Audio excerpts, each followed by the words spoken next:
Raised in Portland, and I've done New York, California, and now I'm living in Vegas. Now you said born and raised where? You cut out a little bit. Born and raised in Portland, Oregon. Okay, gotcha. Hey Facebook, look who's here.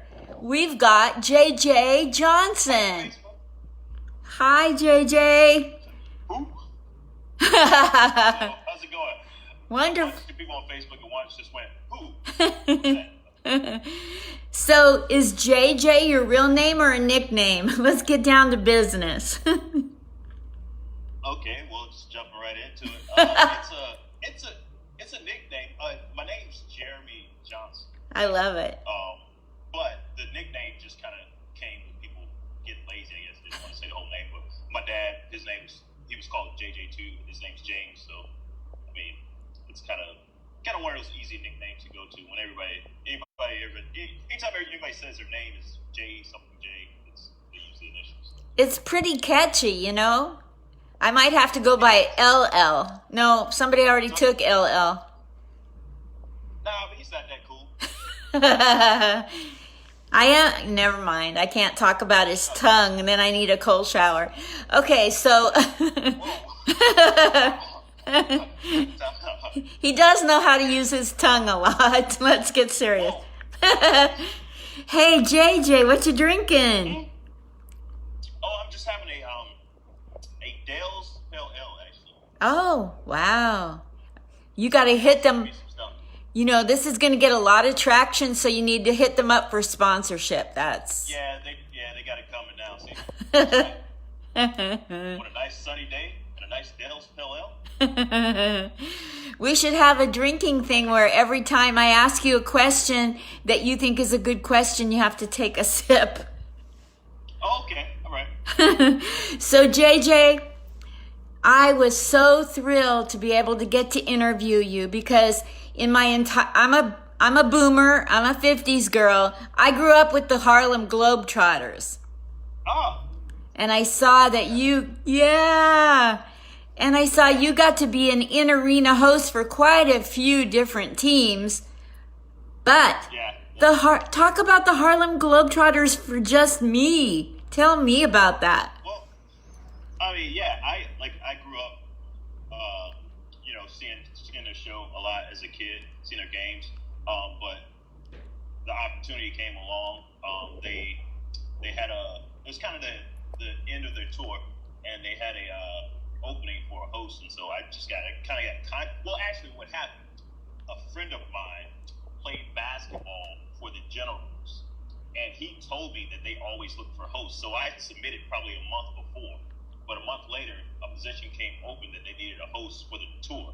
Okay. Starting like January to March, and they called me up like on a Thursday afternoon and flew me to Indianapolis on Sunday. So. Yeah. Wow. That's how it started. So it was surreal. A lot of time on a bus. My neck was really sore a lot, but I got to see some cool. Like we started in Puerto Rico, and then we went to we're like in Pennsylvania, and then up in the northeastern part of the country, Minnesota, went that way to end the tour. But it was a cool experience. I mean, to have the opportunity to tour like that. When I remember thinking that the cool thing is that all I have to do is read this script and hang out in my hotel room and get on the bus whenever it's time for me to go. And so that was my job up until I kind of learned the script, and then it was just pretty much get on the bus on time. Wow. And take you to the arena and just do the show, and it's a lot of fun, meet a lot of cool people, and they were all cool guys, and a lot of the guys that I met.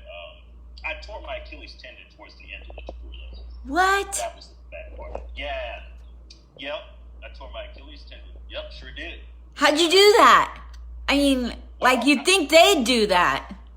Right. Well, see, what happened was I was trying to do what they do. It was my day off, and I was supposed to be doing laundry in the hotel room. I decided that I wanted to go do what they do, is play basketball, and it got good to me, and then next thing I know, went out and I was parallel to the floor. Oh. Yeah. Ouch. How long did that take to heal? Pretty much like a year. Wow. A year completely, to the point where I didn't feel any pain at all.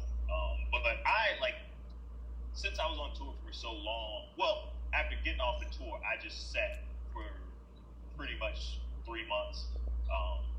Pretty much didn't do anything, stayed off of it. I healed pretty fast. That's good. So yeah, it was I was kind of down and out because I played a lot of basketball coming up, and to know that that's how my Achilles goes out like that. So I haven't played more basketball.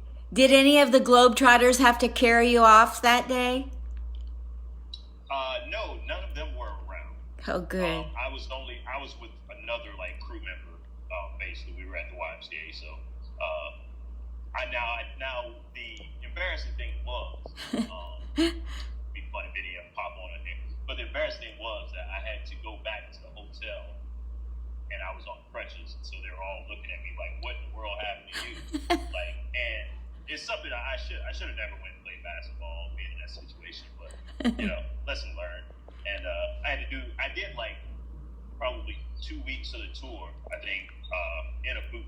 Actually, I couldn't have surgery until I got back, so I did 2 weeks in a boot. Did they poke fun at you? Did they have jokes for you about it? Well, I mean, that was the whole tour. Like, everybody gave everybody a hard time the whole time. That's kind of was the fun in it. Like, a lot of everybody's joking around each other. So I knew when that happened, I knew I was going to hear it. Okay, big question coming, JJ. And then we'll get away from the Harlem Globetrotters. Who was your favorite Harlem Globetrotter of all time? Ooh. Take a sip of beer. Hold on. Yes, it was a good question. Hold on, I gotta get his name. Oh man, why can't I think of his name? Because oh man. And I'm not thinking Curly Neal. His name, let his name go too.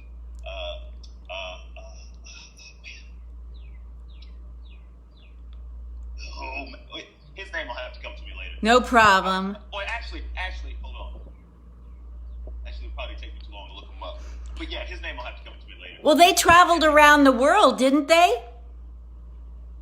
Yes, all around the world, yeah. And so that was cool. When I got hired by him, I went and did all this like research and watched all kinds of documentaries on him and everything. So that was really cool.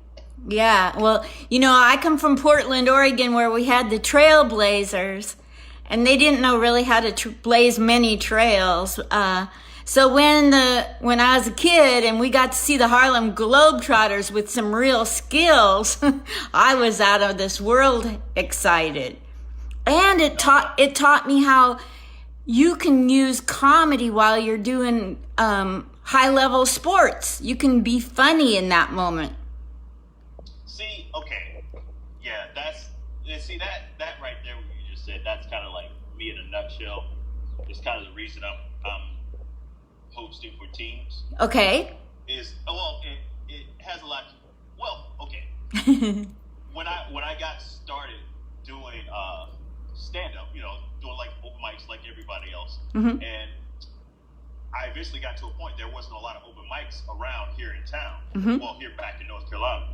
Okay. So I decided to host my own show. So I find friends that were comics and just put a show together, or a friend that's maybe doing some comedy clubs and traveling a little bit. If he comes through town, Yes. I would get a show together at different places and Mm-hmm. just get them on stage. Yeah. And so hosting a lot of shows got me into just kind of being quick. Yes. Actually having the right material, because I would go up with ideas and just kind of be quick with right material. And when I first started, that was one of my ways. But anyway, the point is, It's the best way. you learn how to say something in a funny way. But now my job is they give me things to say, but all I have to do is make them funny. And Wow. so that's why I feel like I'm doing stand-up still.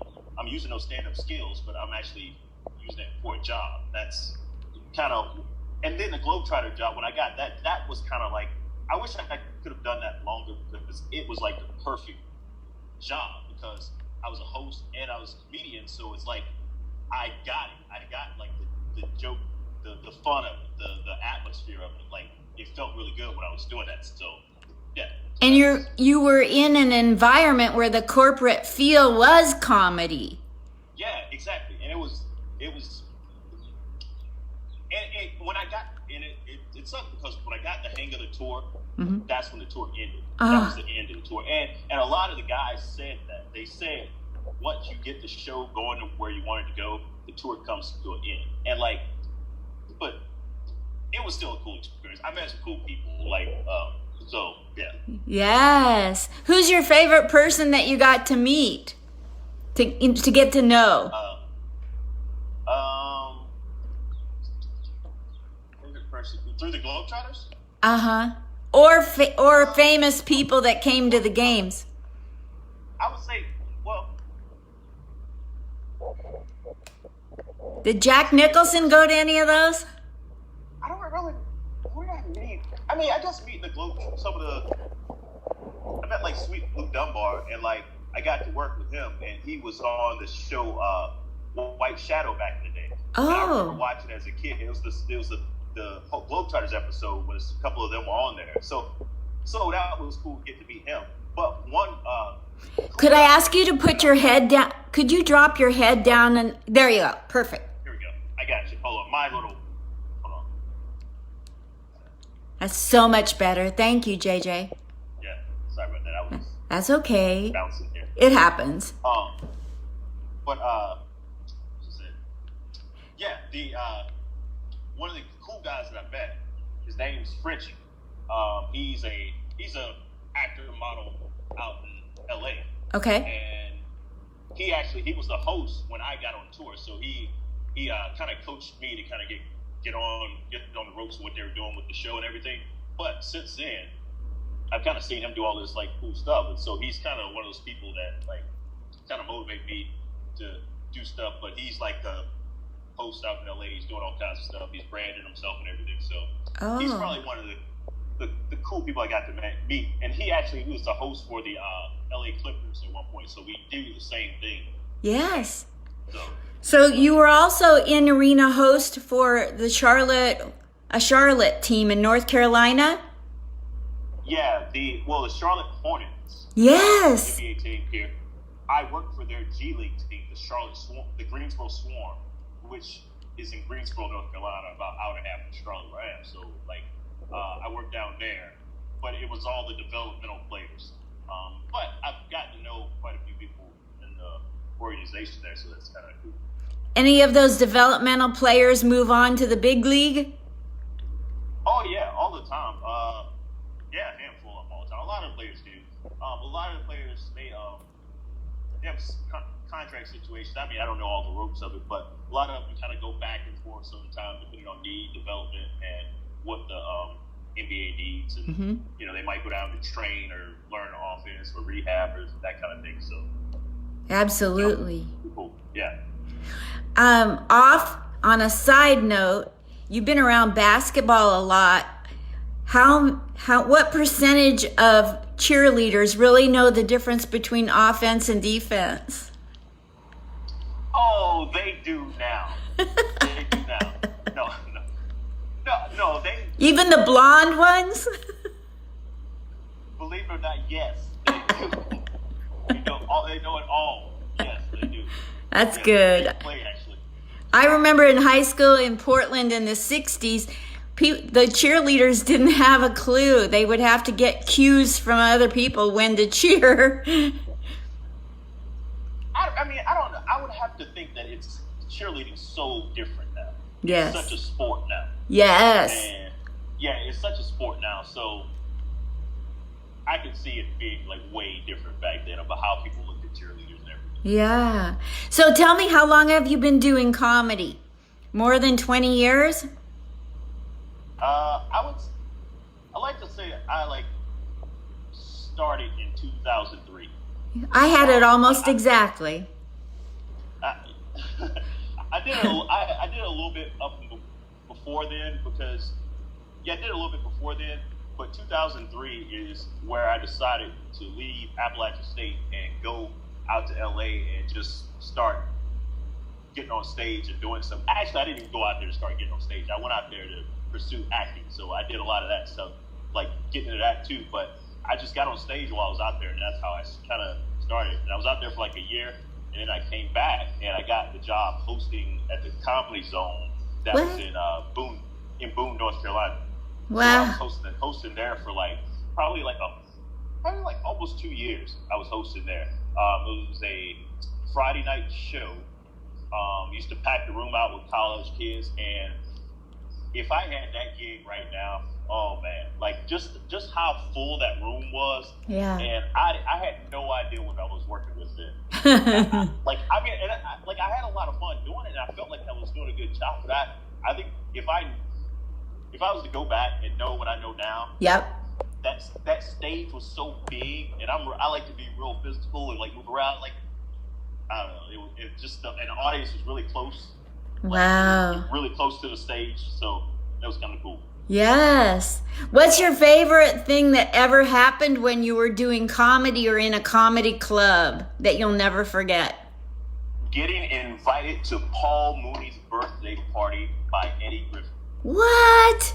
How was that? The coolest thing, because I went and it was at the Comedy Store, and Eddie Murphy was sitting right behind me. Johnny Gill was there. Debbie Allen was there. Just a little bit of everybody were in that room, and it was just like I remember going outside the Comedy Store and calling my mom and kind of telling her, I was like, I'm in the party with Eddie Murphy. Yeah, so. Oh my goodness. So it was really, yeah. And it's surreal to even think that I was there hanging around those guys, but yeah. Who in your career has helped you the most with your comedy? Wow. Take a drink. Yeah, you're right. Get you drunk. Oh boy, I'll just say anything. Who's helped most? Wow. I don't want to go. Who's helped most? I mean, a lot of people have helped me kind of along the way with kind of doing things, but as far as like, if I could say somebody that I've watched that has helped me kind of. Sure.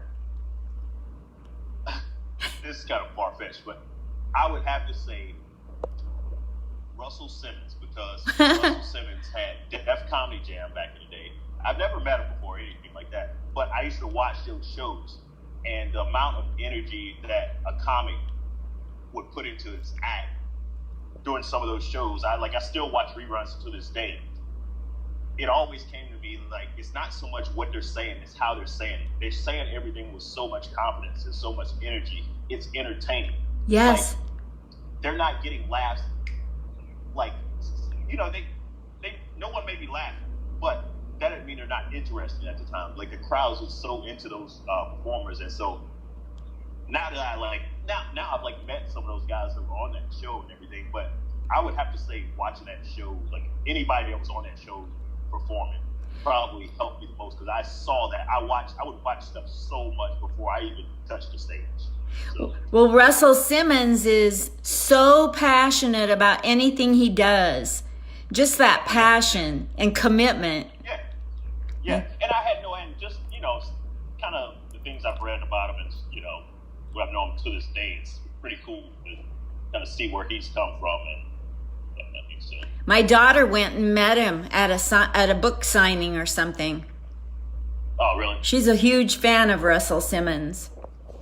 Yeah, that was just awesome to be able to watch that. In fact, I'll probably be watching that later on, just the episodes, like funny stuff. Where's your comedy going to take you next once they let you off your porch? I'm doing a tour in the front yard. Bush, no kidding. I'm just gonna hop I'll start back into I work for the baseball team, so I'll be hosting there. But I'm kind of wanting to get back into like comedy clubs again. So I've kind of been, but that's going to require me to actually write. And like I said, I've gotten so comfortable with like winging it. Like I really feel like there was times in the comedy show where I would go on stage with 5 bullet points, and I would just wing it, and I kind of got used to doing that. Like it worked for me. Sometimes like I forget what I wanted to talk about or something like that, but that just came with being like new and fresh. And now they don't know what I'm supposed to be talking about, so I can say anything. What's the name of the baseball team that you're hosting? The Charlotte Knights, the affiliate of the Chicago White Sox. Nice. AAA team. So yeah, one level above here is the big leagues. And I work for the Funny Bus in Charlotte too. So if anybody's ever in Charlotte, it's a comedy history tour of Charlotte. It's a 90-minute tour. You ride your way around the bus. A comic gives a tour, and so you laugh and you get to drink and you get to laugh. That's so cool. You're just banging it out of the park with this comedy stuff. You know, you found all kinds of ways to be involved in the community. I bet your family's proud of you, what you've done with your life. Yes. Do people around town recognize you a lot, JJ?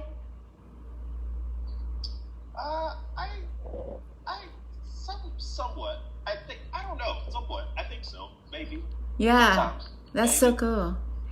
More probably in like my hometown, Winston, like where I'm from, probably. But here, I think sometimes people recognize me, they don't know where I'm from. Yeah. I've had more people recognize my voice than recognize all of this right here.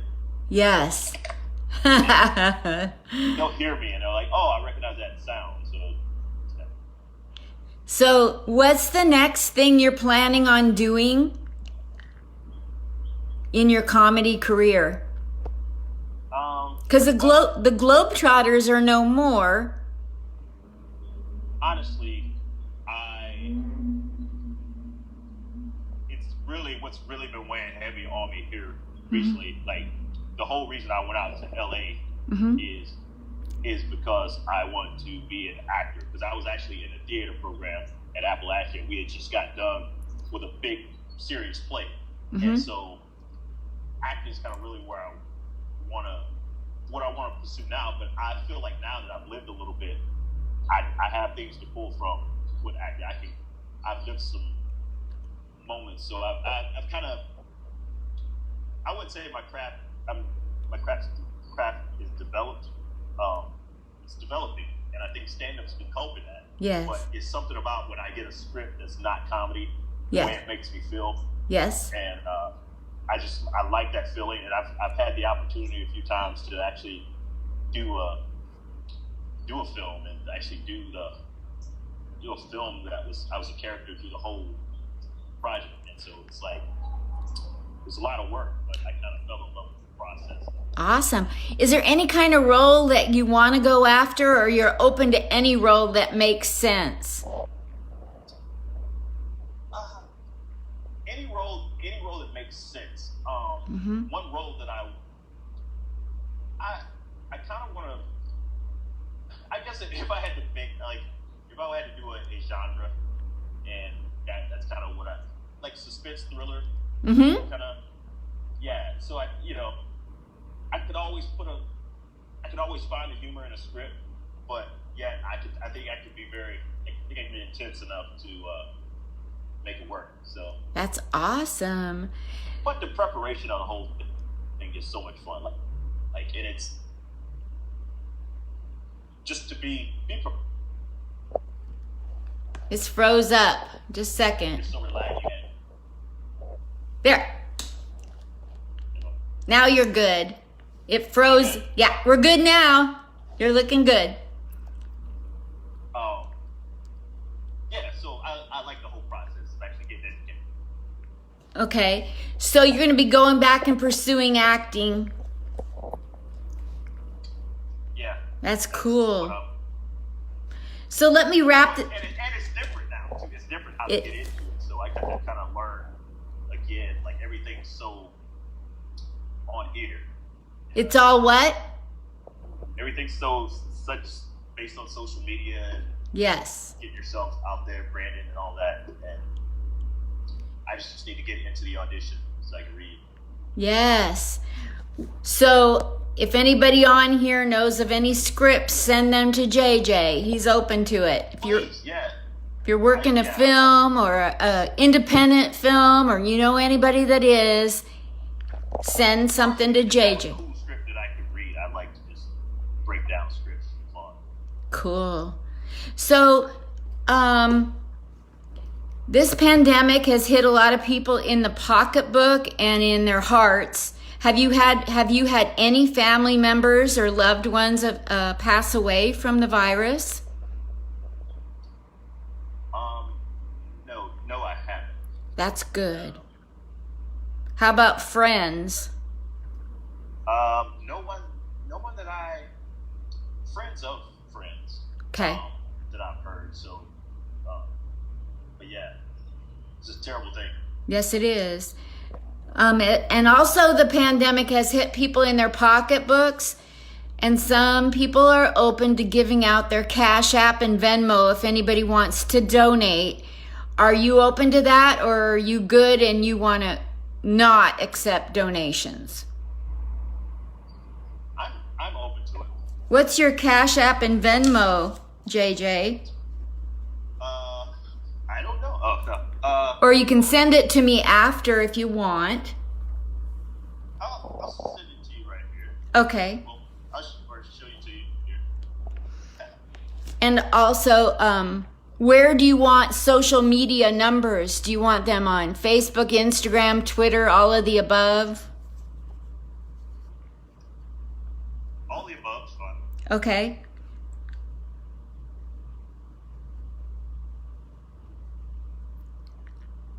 I can't read it. Oh wait, it's kind of small. Is that Cash App? This is Venmo. Do it again. I'll try to get my phone closer. Jeremy Johnson 315.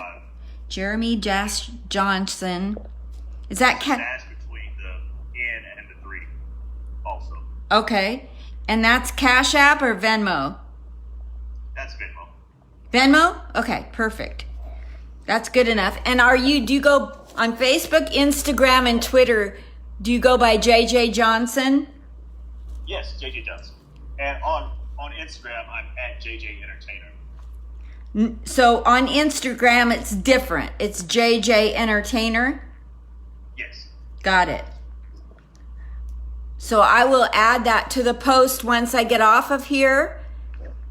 And I'd love you to check for accuracy and then click share and share this with your people, okay? Because you did a really great job of being very clear in an interview. Oh, thank you, Linda. Yes. You're a great interviewer. Thank you so much. So Yes. I ordered I love seeing your energy and everything. So. Oh, thank you so much. I wish you all the very best. All the very best. And I got so excited to be able to interview you, not just because of the Harlem Globetrotters, but you've been an in-arena host for 3 different teams at least, and you're a comic. Oh my gosh, I'm just delighted to get to know you. Oh, good to know you too. Thank you, and have a great day, and stay in touch. Yes. Okay. Bye-bye. Bye.